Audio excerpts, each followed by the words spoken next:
900 वर्ष जुने हेमाडपंथी मंदिर हे एक जागरूक देवस्थान असून राजमाता जिजाऊ सुद्धा इथे बाळ शिवबांना घेऊन दर्शनाला येत असत। अतिशय सुंदर, शांत व मनाला प्रसन्न करणारे शिवमंदिर सोमेश्वर।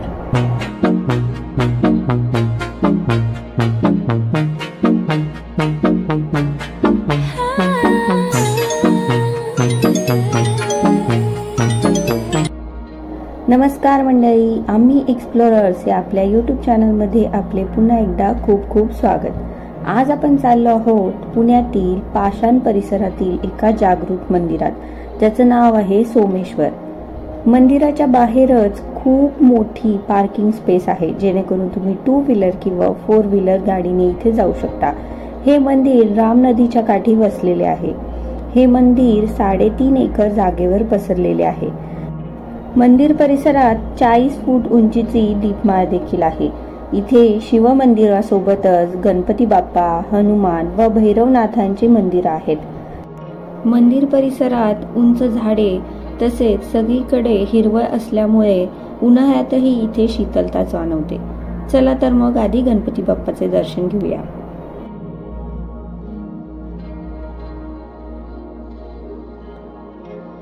या मंदिराचा इतिहास असा आहे की इसवी सन 950 मध्ये यादव काळात या मंदिराचा उल्लेख आढळतो। हे एक जागृत देवस्थान असल्याने राजमाता जिजाऊ 1640 ते 1650 दरम्यान बाळ शिवबांसोबत येथे दर्शनाला येत असत। त्यामुळे या गावाला पेठ जिजापूर असेही म्हणतात। मंदिराचा परिसर इतका मोठा असून देखील संपूर्ण परिसर अतिशय स्वच्छ आहे। आता आपण शिव मंदिरामध्ये जाऊया।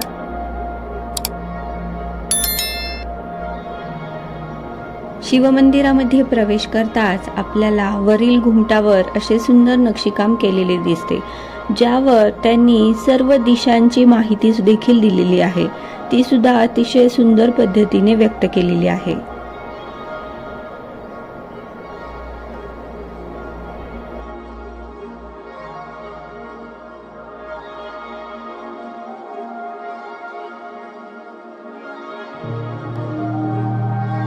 नंदीची अतिशय मोठी व सुंदर मूर्ती इथे आहे।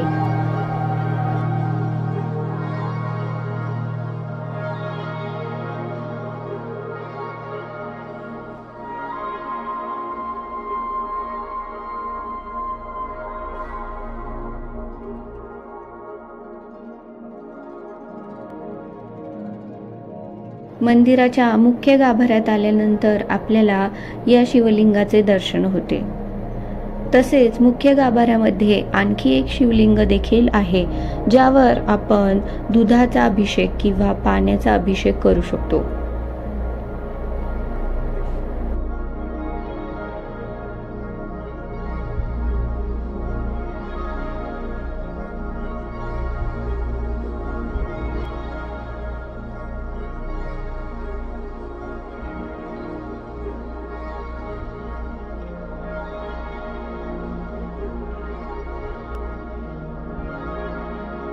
मंदिर परिसरातच एकाच ठिकाणी 12 ज्योतिर्लिंग मंदिरांच्या छोट्या हुबेहूब प्रतिकृती बनवलेल्या आहेत।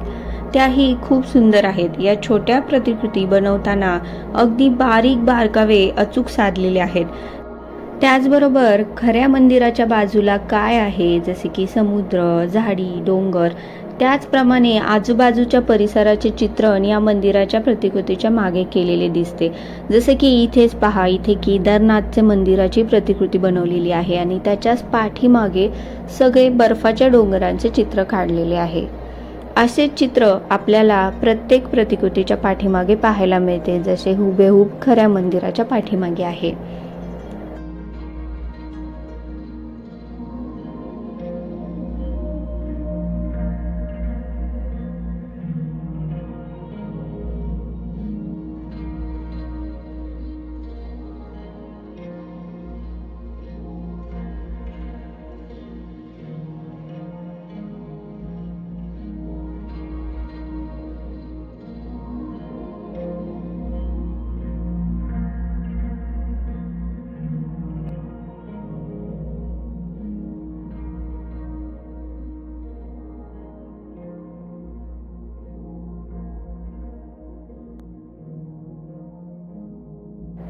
ही शिवशंकरांची नंदीसोबतची मूर्ती तर खूपच आकर्षक आहे. अगदी बघतच राहावी अशी वाटते. या मंदिराला आवर्जून भेट देण्याचे आणखी एक कारण म्हणजे या मंदिराच्या शेजारीच ग्राम संस्कृती उद्यान आहे.